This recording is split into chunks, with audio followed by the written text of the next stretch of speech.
তারপরে জোর দিয়ে বললো খাচ্ছি, আমার মুখে অসুবিধা হলো যে খাই। আমি বললাম যে আপনি পাওয়া খাচ্ছি, বলছে না খাচ্ছি। আরে না খেলে অত জোরে বলতেন,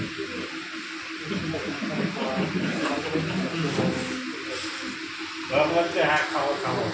আর হচ্ছে 5 দিন দেখবো, যদি খান ভালো, না লাগলে চলে যাবো বললে। আমি আবার 15 দিন বাদে জিজ্ঞেস করলাম যে খাচ্ছি, বললে হ্যাঁ খাচ্ছি, খুবই ভালো খাও। কারণ তখন আমার শ্বশুর ঘরের ভেতর ছিল, বড় ওই একই অবস্থা।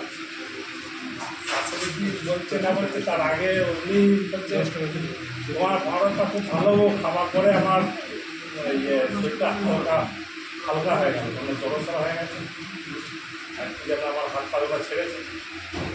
আর শাশুড়ি মা যেটা বললো যে আমার অনেকদিন ঢুকে ঢুকে এবার গায়ের চুলকুনির মতো লেগেছিল, আর খুব চুলকুনি মতো মাথাতেও চুলকুনি হয়েছিল।